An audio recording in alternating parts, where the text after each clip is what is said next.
రెడికా సిద్దిపేట జిల్లా కచ్వేలులోని MLA camp office ఎదురుగా ఇటీవల ఓ కాలనీ ఏర్పడింది. ఇక్కడ అన్ని సామాజిక వర్గానికి చెందిన కుటుంబాల వారు నివాసం ఉంటున్నారు. అయితే కాలనీ ఏర్పాటు మొదటిలో అందరూ కలిసి వినాయక నగర్ అని పేరు పెట్టుకున్నారు. అయితే ఉన్నటువంటి కాలనీలో మెజార్టీగా ఉన్న కుటుంబాల వారు తమ కులం పేరుతో కాలనీ మొదట్లో బోర్డు ఏర్పాటు చేశారు.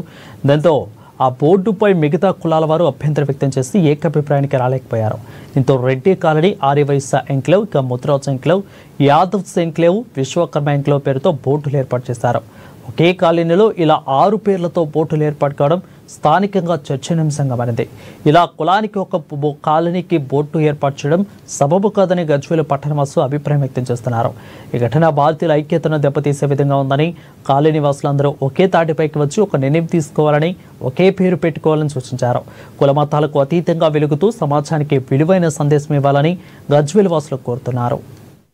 గజ్వేల్లో వినాయక నగర్ అనే కాలనీలో గత కొద్ది రోజులుగా అన్ని వాట్సాప్ గ్రూపులలో అల్చలైతుంది. ఈ బోర్డుల కులాల విషయం, ఈ రకరకాల బోర్డులు ఏర్పాటు చేయడం కొంచెం అల్చలైతుంది అన్ని గ్రూపులలో. మనము గడప లోపలనే సుఖం, గడప లోపలనే హిందువులం, గడప దాటితే అందరం కులము అని ఈ భేదాభిప్రాయాలు వద్దు.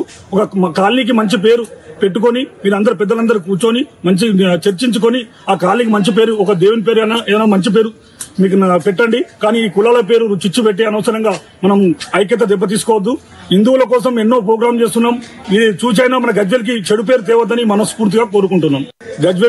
మన గజ్వేల్లో గల క్యాంప్ ఆఫీస్ ఎదురుగా ఉన్నటువంటి వినాయక నగర్ అనే కాలనీని గత కొన్ని రోజులుగా పేర్లు మార్చుకుంటా కులాల వివిధిగా పేర్లన్నీ మార్చుతున్నారు.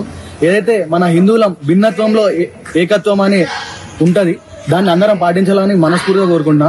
మన దాంట్లో మనం చిచ్చులు పెట్టుకొని కుల వ్యవస్థలు అవన్నీ చేసుకుంటా కాలనీని నలుగురిలో నవ్వుల పాలు కాకుండా అందరం కలిసిమెట్టుగా ఉండి అందరం ఒక దగ్గర కూర్చొని ఏదైతే పేరు నచ్చిన పేరు ఒక పేరు పెట్టి దాన్నే శాశ్వతం చేయాలని మనస్ఫూర్తిగా కోరుకుంటున్నాం.